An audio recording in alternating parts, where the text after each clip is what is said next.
आशा की किरण, आशा की किरण। વાત નાની ને ફળ કેવડું લ્યો.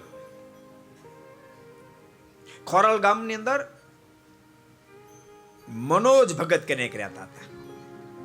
હવે એ શેરડીનો વાડ વાવે, એમાં તુમડા વાવે અને તુમડાને સરસ પકાવે. તુમડા તૈયાર થઈ જાય એટલે તુમડા સંતો જે ગામડામાં ફરવા માટે એ સંતોને તુમડા આપે. બસ એક જ કામ. લગભગ 100 સંતોને તુમડા આપેલા અને સાથે મારું ભજન કરે.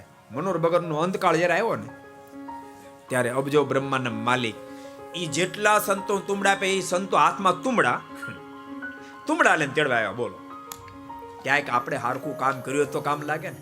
સંતોને ક્યાંક રસોઈ આપી છે તો કામ લાગશે, સંતોને ધોત્યા ઉડાડ્યા તો કામ લાગશે, સંતોના વચને મંદિરમાં સેવા કરી છે તો કામ લાગશે. ઈ 50-100 સંતો તુમડા હારે મહારાજ બધા આવ્યા. ગામને બજારની અંદર પ્રવેશ કર્યો ને, ગામને 2-4 જણા જોઈ ગયા કે આટલા બધા એક આરે સંતો બધાના હાથમાં તુંબડા જાય છે કઈ બાજુ. જોઈ રહ્યા ત્યાં તો બધાએ મનોહર ભગતના ઘરના ડેલા અંદર પ્રવેશ કર્યો. એટલે આ તો બધા મનોહર ભગતના ડેલામાં ગયા.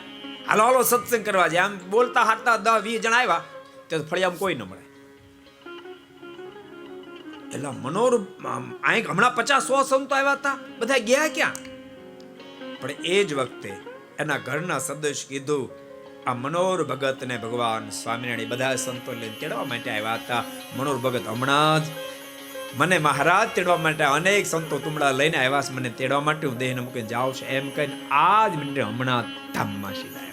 आपको पसंद आया हो तो लाइक करें और शेयर करना मत भूलिए. सब्सक्राइब करें सरदार कथा चैनल को और बेल आइकॉन पर क्लिक करना मत भूलिए लेटेस्ट वीडियो सबसे पहले पाने के लिए.